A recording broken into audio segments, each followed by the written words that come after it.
Tungod kay Women's Month celebration ron. Salamat. May buntag. Salamat sa mga kababayan nga nausabin ng dalawang nato. Majority yun sa mga populations nato, even in the church, are women. So the church is committed every year to join and to work with the government in promoting the women's rights, to include also the children's rights. Though mao ni siya ang nasa akong kasing-kasing before I joined the USAID and for the health projects. But this is also one of the major concerns of every church in the modern times. Why? Because there are churches that do not recognize the role of women in the church. Today, we will see the glory and dignity of women according to God's design.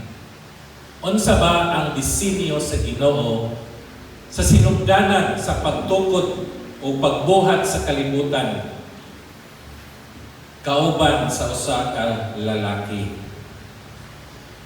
Kasagaran nato kumiyanta o women's dignity, it is often defined today by one, achievements.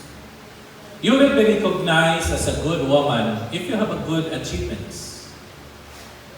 If wala kay achievements sa imong kinabuhi, even in the lowest unit in the society, which is your family, if you fail to train your children at home, you will not be recognized as a good woman, a good wife.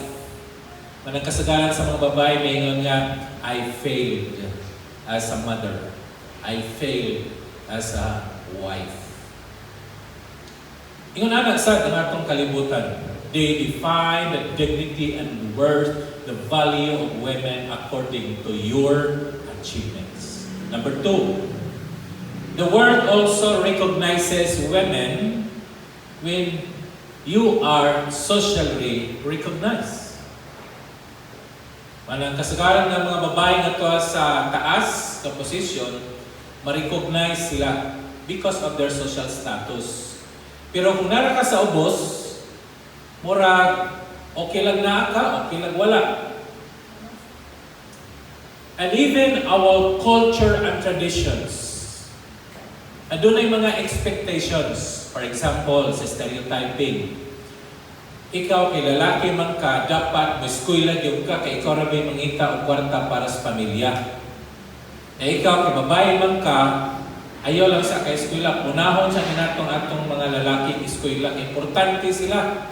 Kamo mga babae, naramos balay, tigbantayan ng bata, tighinlo sa bay, tigluto. So, unahon sa atong mga lalaki. Di ba manay kultura nato? Sa una, pastor, sa una, of which that culture influenced us, the Filipinos, more than 400 years. Manang tanaw nato, on sa may grounds dinha sa scripture, when we look at deeper the value and dignity of a woman according to the design of God in the beginning. Dili ta maingon nga karaan na pastor, bag-o na ta karon. Well, if you do not believe the Bible, that would be your stand. But if you are a believer, if you believe the Bible is the Word of God, and this is our foundation, or the foundational truth, then let's go back to the original design of God in giving the dignity and worth of a woman. So, let's go deeper into the book of Genesis, authored by Moses. Genesis chapter 1, verses 26, 27, and 28. There are only three major important in that chapter 1 nga atong tanawon. Although the rest are important, but today's message will focus on verses 26, 27, and 28 in chapter 1 of the book of Genesis. And I know you have seen the screen there. Pwede ba nato dunganan og basa? Genesis 1:26, ready? Basa. Then God said, "Let us make mankind in our image, in our likeness, so that they may rule over the fish in the sea and the birds in the sky, over the livestock and all the wild animals, and over all creatures that move along the ground." So God created mankind in His own image. In the image of God, He created them. Male and female, He created them. God blessed them and said to them, "Be fruitful and increase in number. Fill the earth and subdue it. Rule over the fish in the sea and birds in the sky and over every living creature that moves on the ground." Let us pray. Father God, we thank you, Lord, for this Sunday that we can celebrate the Women's Day, Women's International Day, Women's National Day, and the women here in this congregation. Thank you, Lord, for your Holy Spirit of truth that will guide us into the truth of how you design women and men according to your scripture. Thank you, Lord, that no one can destroy us as we meditate your word and we leave this place full of blessing that we can see everyone, male and female, as your equal image of your holiness. In Jesus' name we pray. Amen. Amen. Genesis chapter 1 gives us the overview of creation. This is just a background of the chapter so that we can see here what is the relevance on sa iyang connection nganong naata sa chapter 1 verses 26, 27, and 28. Tungod kay when we read chapter 2, na dito ang another account. So, isa-isahan sa nato pagtanaw ang chapter 1 and chapter 2 later. So the chapter 1 talks about the creation. Day 1, day 2, day 3, 4, and 5. And who can guess? On sa gi-create sa Ginoo in day 1? Oy, mahina. Day 1, God created the light. Correct. Day 2, God created the sky. Day 3, the land and the vegetation. Day 4, the sun, the moon, and the stars. Day 5, birds and the sea creatures. And day 6, land, animals, and humanity. Mauna siya ang whole creation in chapter 1. That is how God created at the end of chapter 1. God created the man and woman, male and female, created in God's image. So Moses here is stating the fact that both sexes belong to the created humanity. Mauna nga in the summary statement here, we see the sequence from day 1, 2, 3, and 4, and 5, and 6. In chapter 2, this is now the detailed account of humanity. Of the 6 days, sa lahat ng creation, sa day 1 to 6, ang gi-focus sa chapter 2 in Genesis is according to the account of creating the humanity. When chapter 1 says God created them both male and female, it doesn't mean nga pag-create sa Ginoo, did so. Ikaw si Adan, ikaw si Eva. chapter 2 gives us the account that Adam was first created. Isa una gigama si Adan. Mo na una. Ikaduha ang gigama si Eva. Diin kuha si Adan when God created. He uses his hand and pick up sa sun ang abo o ang yuta o gihimo niyang tao nga si Adan o yung ihoy pan da matalagi mo ihoy pan nahimong Adan si Iba diindikan ipagkatulog si Adan ikuha sa Diyos ang iyahang usa sa ribs o gihimong Iba. So si Iba, gikan gyapon sa abo. Tungod kay si Adan, gikan pud sa abo. And chapter 2 talks about the first marriage in the Garden of Eden, where God Himself is the officiating minister. The husband is Adam, the wife is Eve, and all the witnesses, you are the witnesses, the lion, the dragon, the dogs, the cats, the sea creatures, the birds of the air. They are the witnesses. Kung nasa akong wali, ini nakoy kaslon may kung me as the father, Adam and Eve, and you who are here, you are the animals witnessing this wedding. Natawa po sila kay mga animal dahil sila. Animal, bird, fish. Naman ang sa atong yun. So, this is how the creation explains that Adam was first created and then see Eve.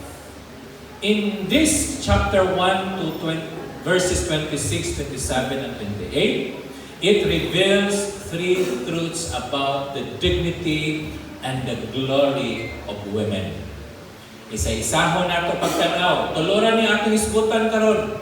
Wa ko kahibog madali bata or madugay. Apan sige lang, tanaw nato ang atong explanation. Number 1, truth.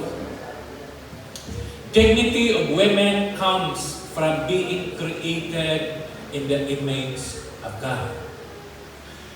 Verse 27 says, so God created man in His own image. In the image of God, He created him. Male and female, He created them both. O, di ba? Giunsa pag hatag o dignity ang mga kababayan? Of course, dila sa hisgot sa balaki kay focus sa babae. Though God created the male and the female. Giunsa o diin gikan kini sa gitawag nato og image of God.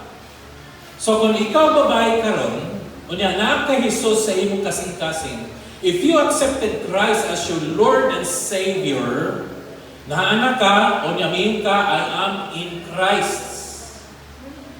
So kung naana ka in Christ, that means na si Kristo nimo ka in. Pero ikaw ay pagka nga, I am for Christ. So ikaw para ni Kristo, instead na si Kristo para nimo, you need to open up your hearts and your mind in order to receive Christ as your Lord and Savior. Now, the dignity of women comes from the image of God. What does this image mean? Now, in Hebrew, the image is Chilen. Di man ta Hebrewanon, but this word, Hebrew word na Chilen, it means representation. It means likeness. It means reflection of something greater than you. So, ang dignity sa mga kababayan, even the men, is a reflection of God's image. Maraming ka, nga kung gusto ka makita sa Ginoo, tanawan ng imong tapad. Lingi ako na imong tapad. Paglingi niya kay bungi man ang tapad. Bungi di akong Ginoo. Pag-ari ko sa pikas, guwapa lang ini akong tapad. Guwapa di ang Ginoo. Diba? Now, the image here doesn't refer to the physical nature. But it is the attribute, it is the image, the behavior, the thinking of God. Mana if God, atong nariilhan is God the Father, God the Son, God the Holy Spirit, and because God created us according to His image, so He created us with body, soul, and spirit. Ingon ana ang paghimo sa Dios. That means, when God created Adam according to His image, that is also true when God created Eve according to His image. So there is what we call equality. Equal. Manang iyon ang Women's Month. We. Say sunod. We for gender equality and inclusive society. Mana siya ang tema sa atong Women's Month 2026. Gusto sa mga babae nga makahibalo ang kalibutan, especially in the Philippines, that men and women, male and female, are equal. And I must say, you are right. Insakto, impunto, when we talk about the image of God. Manang originally, patas ra kita. Kung unsay na sa laki nga image sa Ginoo, masad na sa babae. And that's the original design of God of creating man and woman. Mana nga ang Biblia kay hisgot mahitungod diana, sakto ang pananaw sa kalibutan in one part. Yan namang in one part. Because I know, in the second part, there is also an expectations of this women's group that this equality should be across the board. Sama na across the board. Bisan asa, bisan kanusa, bisan unsa, dapat patas. I mean, equal. Anong sa nato kinaman ta simbahan? Ang ato isgutan equality is about the image of God. So babae man kag lalaki, pareho rata gihimo sa Dios, and the image of God is the same. Di ta maingon nga mas balaan gyud ang lalaki kay unang gyud sa gihimo. Kanang babae secondary ra na kay di ka naman na sa lalaki. So kulangan na nagamay. Ang 100% na sa lalaki. Ang maybe ang babae siguro na sa 99. At to jud tas original. Di ba kasgari na lang ang mentality? Asa ang original, 100%. Katong di na original, medyo kulangan. Wala mga babae, mahina gamay. Wala mga babae, mahinhin. Kaya, di, para sa laki, ngalikon. Well, di sa kami sugutan na. Ating sugutan is, our standing before God, talking about creation. Panalitan. Kung masuri mo dito sa mall, yan, dito sa mall, na ay gitawag nato nga exhibit. Nanang mga pictures, mga frame dito, gi-exhibit nato sa mall, be it Island City Mall or what. Pero nga mong paborito, Island City Mall naman, so pasensya, this is not an advertisement. Pero running kasagaran mga toon. So, when you go to the mall, nga dito exhibit sa mga pictures. At the very start, when you enter that exhibit, may kawa, mindot naman katupod nindot po to, pila ka nino?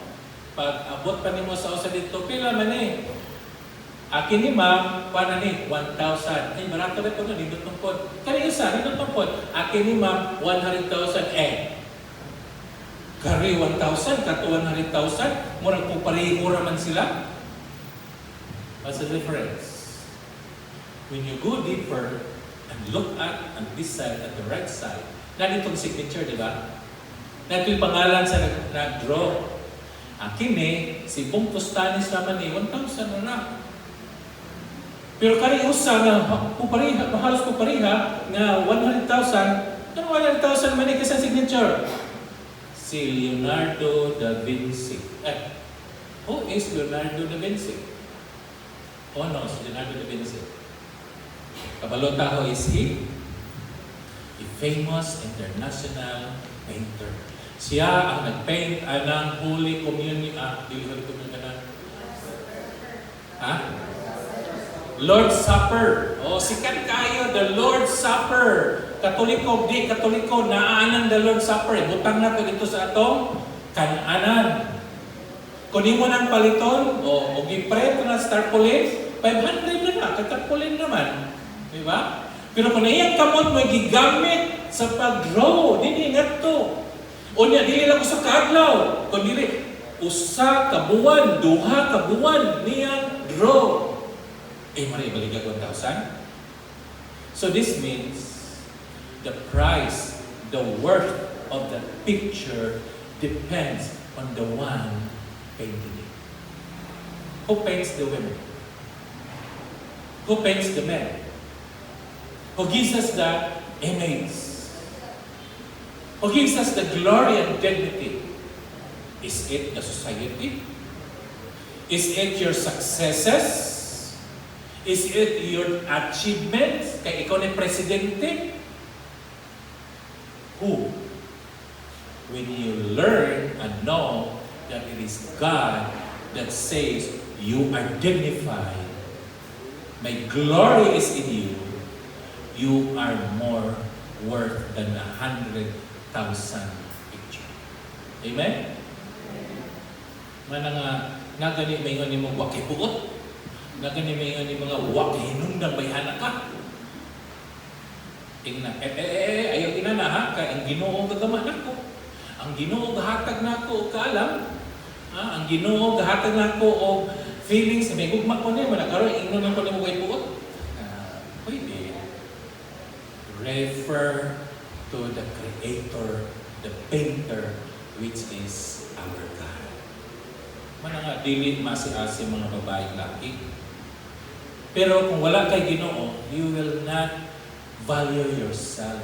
Malamig kang naawa mo kay buot, di ay wa man dili bulok man di ay ko. Wa man di ko hinungdan, may matay. Pero tagsari babae ng hikog. Kasagaran ng hikog, laki. Kaya nga naman, putong. Di mo sulti. Ang babae katabian. Habi di mo mali. Habi di mo maghikog. Ano nga mali? Pag humanang istorya, hay salamat, okay na ko. Kaya mga babae, once they can express, okay na sila. Husband, mga uyab, paminawa ng mga babae. Kaya humanang istorya, okay na. Correct? Or arang correct ka? Yun lang ang ikinahanglan sa mga babae. Ayaw, mga laki, ayaw line by line, word for word, nga ibutang sa imong otok, ang isulti sa imong asawa, imong uyab. Let it be. Ako asawa, magyaw-yaw, okay na. Di ba niya ito mo? Asa ko na ito?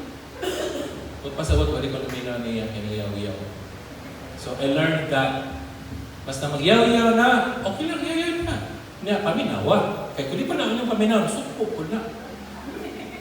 Paminawa, magpaminaw, okay? Okay na. Say, okay na. Okay na ba ka? Pagkaman, okay na. Sa may mga na. Wala. Suko ko na. Say, wala. Okay naman ka. Okay na. Sige na. Let's go. That satisfies the need of a woman.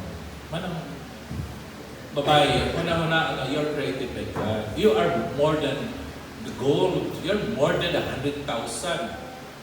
Diba? Imong banam yung ganyan pahinungdan. Ayaw, sa ito pa ang Ginoo, gabuhat na ko, hinungdan. In Jesus' name. Nada yun. Mga bana, tabalo na mo ang saan mo siyang asawa. Okay. So, again, the worth and dignity of a woman depends on the one who created and who gives us the image. Amen na? Number 2. Women are partners in God's mission in this world. Look at Genesis chapter 1 verse 26. Yan ang Ginoo. Let them have dominion. Verse 28 katapusan, God blessed them. So kinsa may giingnan si Adan ra ba? Kaya usahay minta nga, ikaw ra may giingnan ni pastor, ikaw head. Ikaw ra mangita ako di. When God created the man and the woman, He said, Let them, masaman, nag-istorya ang God the Father, God the Son, and God the Holy Spirit. Umingon. Kini sila. Wa man sabi, kini siya. Wa man din si Adam ra. Kini sila. That means the husband and wife. The man and the woman. The reason why God blessed them, why? In order for them to dominate, to manage, to be over all the creation. Sa ato pa, ang laking babae, mas labaw pa sa tanan nga gibuhat sa Dios. Ingon man siya, you have dominion over them. Dominion over the fish in the sea, the animals, the birds in the air. So tanan nga nas kalibutan, dapat i-manage sa lalaki o babae. Dili kay mo dikta na hinuon ang baboy nimo. Na kung di ni ka mag-ihaw baboy nga puti, di ka maadyo. Na kung di ka magtanom o kamote sa panahon sa dako ang buwan, pijuros la ang iyang unod. Sakay kita na may diktahan. Dapat mubalhin ka kanang new moon, ayaw ng dead moon. Ay, isa ng dead moon, patay nga bulan nito. Ayaw, balhin mo kay patay pa ang buwan. We are dictated by the creations. God said we are to dominate. Yung kanang dominion sa Hebrew word, itawag siya rada. It means to rule, to steward, to exercise responsible authority. So the man and woman has authority over all creation. The man and woman should cultivate the earth, should build more families. Kaya naman siya, go and multiply yourselves. So, dili na pasabot nga paghimon sa babae, murag afterthought ra na sa Ginoo nga luoy si Adan, wa may kauban. Ang mga animals nagparis-paris, ang langgam, nagkiss-kiss na sila, pero si Adan way kiss. So, kalimot siguro Ginoo nga magkama pa sa babae. No, it is not. Women are not afterthoughts of God. You, women, are part of the creation and the design of God. Now, ayaw rin ang senior citizen, senior, paano ka ng sikan citizen? No. You have the mission. Sa mission na to, go and multiply. Go and manage the creations. Malang ako, di ka manage sa creations, ikaw mo i-manage. Hindi ka manage sa mga butang at ihatag nimo, pobre kay ka. So, we are stewards of everything that the Lord has created.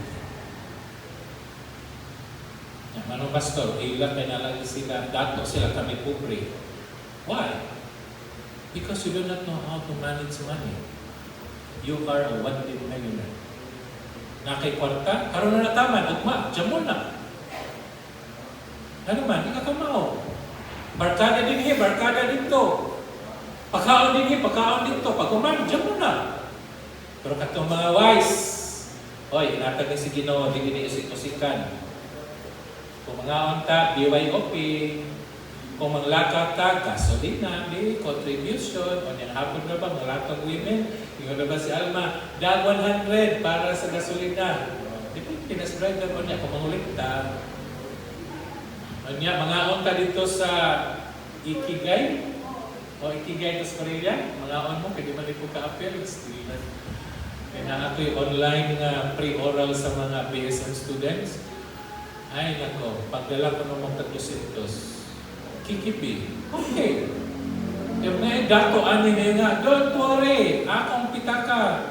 Ako dagang kakwarta, go. But if you know how to manage the money wisely. Mana nga, di ta matagaan o daghan nga resources sa Ginoo because we are not good stewards. Sunod, tanaw nato ang scriptures mahitungod sa aning mga babae. Kanang akong asawa, nanawag man ako na naman sa katubangan. So look at the slide. There are 6 women in the scripture that God uses for His mission. Number 1, si Deborah.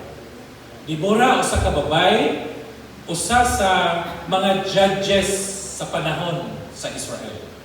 So tanawa, usa ka babae nga himong judge. Karon po, ato ka sa RTC, ato ka sa CA, o ato po ka sa SC, Supreme Court, ay mga babae ng mga judges. Ano? Bright sa mga babae. Na mga babae mas bright pa sa laki. Kisa may una natong babae nga kanang sa AC, sina na ng chief.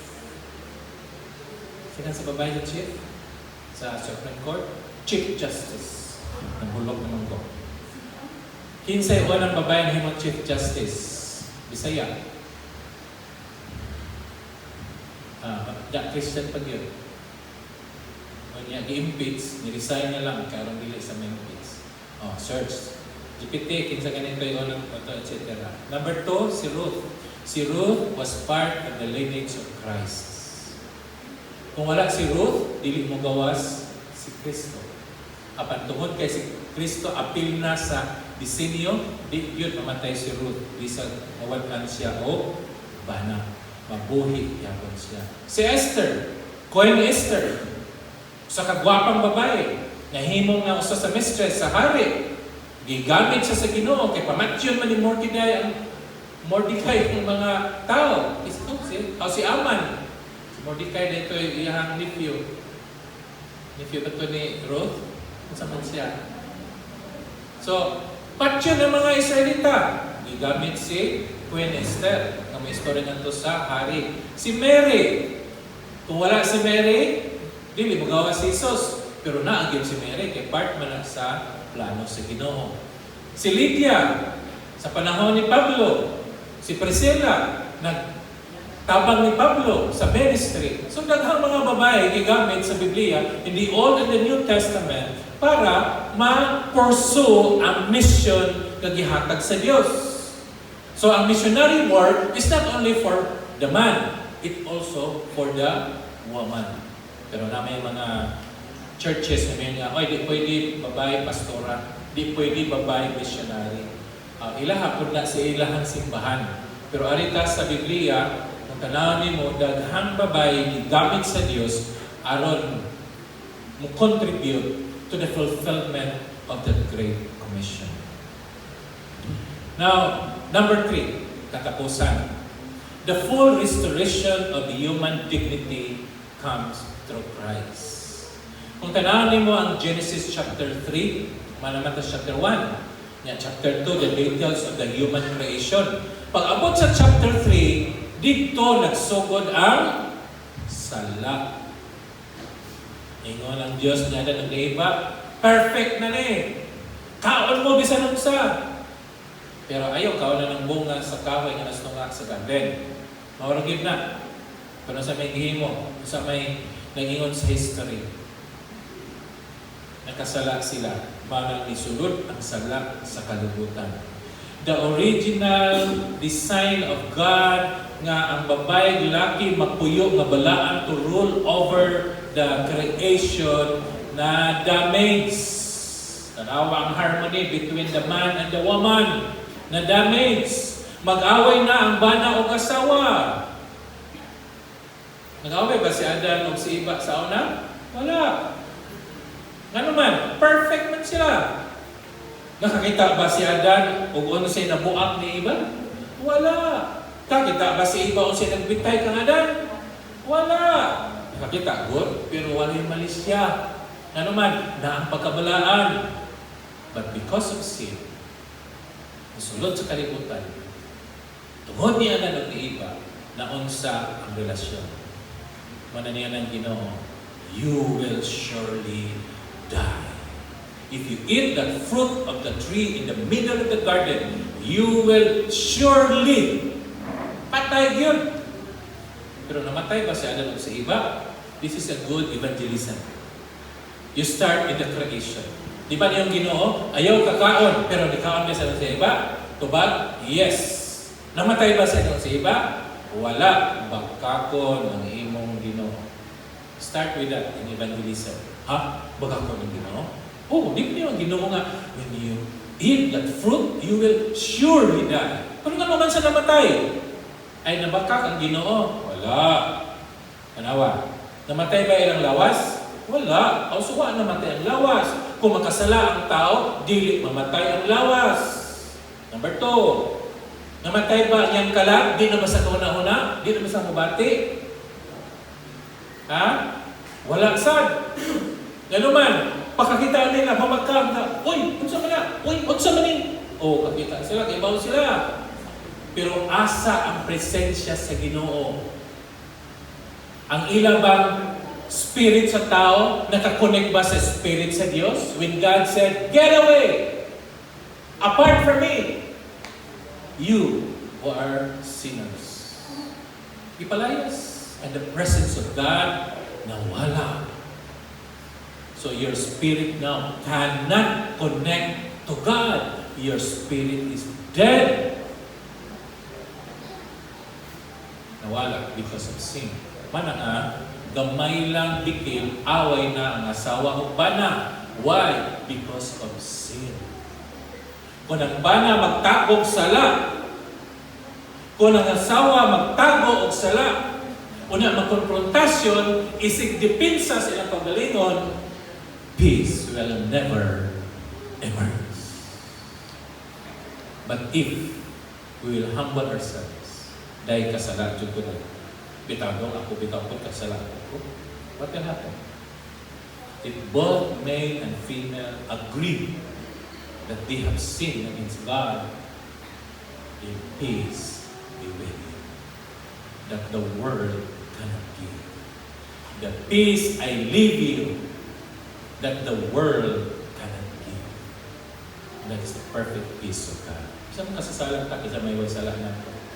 But if we humble down ourselves, if we ask God's forgiveness, if we restore our relationship with Him, your relationship with your spouse will also follow. So this means the reconciliations, the redemption is only through Christ. Manang nga sa Biblia, ang banang asawa, mulambok din na sila. Banang asawa, kung humble sila kagalingon, magpadayon nga no, naa naman si Kristo. Mana sa mga walay Kristo, imposible ang pag-reconcile sa relationship between husband and wife. But if you have Christ in your heart, ni humble ang bana, niyang asawa po, na Kristo sa iyang kasing-kasing, ni humble po siya. Don't you think na walay peace? Na. And that's the advantage of having a Christian husband and a Christian wife. Pastor, akong bana kay di pa man Christian. That's a challenge. Pastor, akong wife di pa Christian. It's a challenge. And don't give up. Kaya saan sa Ginoo?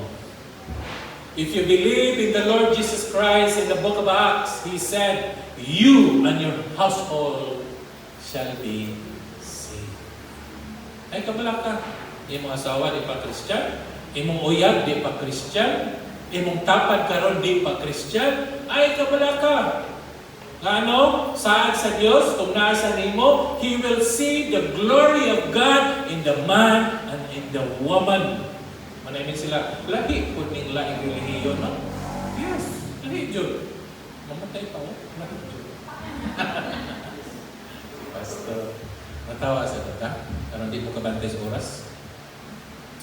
Now, if this is true, then look at what happened as an illustration. In the history of humanity, nindot kay takit perfectly created by God. But when sin, chapter 3 of Genesis enters, nabura ang atong himaya. Nadaot, na-crack ang image sa Ginoo sulod sa tao. O kinagubat siya, dili na nindot tan-aon ang gibuhat ni Da Vinci. Imong now nga perting wapaha na unsa naman ni 100,000 na ba kung bayad ani na naunsi na ni karon. You bring that picture to a very good artist. Kasi batang sa artist, putungo na niya higluan ka na, kay bawang sana nila, basta at the end, mabalik ang iyang originality. Because that artist is a super artist. And that's how Jesus transforms us back to the image of God. Tungod sa sala, na broken na ito relationship na ito niya. Tungod sa sala, di na ta kamaon sound. And yet, when Jesus died at the cross, sa iyang gihimo, our dignity, the dignity of women has been restored. The identity of women has been renewed. And our brokenness in the eyes of God has been redeemed. That's how Jesus demonstrates His love towards you and me. Will you trust Him? Will you accept Him as your Lord and Savior? Kinahanglan kamong mga online viewers karon. Maybe you are joining us online now or later you will see this over your YouTube. If you are a new viewers and watching over YouTube, there is one icon here. You can click it. Okay, later, ma-upload na niya sa YouTube. You can click over here. If you are not a subscriber, then you will automatically be subscribed to our Christian Gospel Church Tagbilaran YouTube channel. You can go back all our messages. This is special messages for all of us, men and women. Without Christ dying on the cross, the restoration of our original design is impossible. Buhat ang mayo, maningkamot ka, aron kang ma-restore. It's futile. Huwag tayo mahimo niyan. Only Christ can do it. In conclusion, the gospel tells us that Christ died for sinners. Not for the good, not for the healthy, but for the bad and unhealthy. Yun sa niya, through His finished work at the cross. The broken humanity is now restored. The distorted dignity, even the woman, is redeemed. And our sinful hearts are now transformed again into the image of His Son. That's why women who trust in Christ are not merely valued by society. If you are just a woman in the society, you are valued according to the standards of the society. Manaming ka nga, ay maulaw man ko, ay listen ko dito, di man ko acceptable nila. If your standard is based on the society, you will not be accepted. Unless you are an achiever, unless you are a career woman, unless you are in a position. But if it is not, the society will not accept you. Just like the man. But here, the Word of God gives us the assurance that according to 1 Peter chapter 3 verse 7, Peter calls women as heirs together of the grace of life. This means that women share fully in the inheritance laid with her. There will be no distinction between the man and the woman. The male and female looking back at the tradition. It is the design of God for every woman to shine according to the glory of God. The big idea is A woman's dignity comes from God's creation, and her true identity is restored in Christ. Does this resonate your heart today? Is this the one that dictating your hearts today, women, and even men? Ato kong basahon. Everybody, please read the big idea. Ready? Go. A woman's dignity comes from God's creation, and her true identity is restored in Christ. Amen and amen. Atong hatagan o palakpak. Thank you, Lord.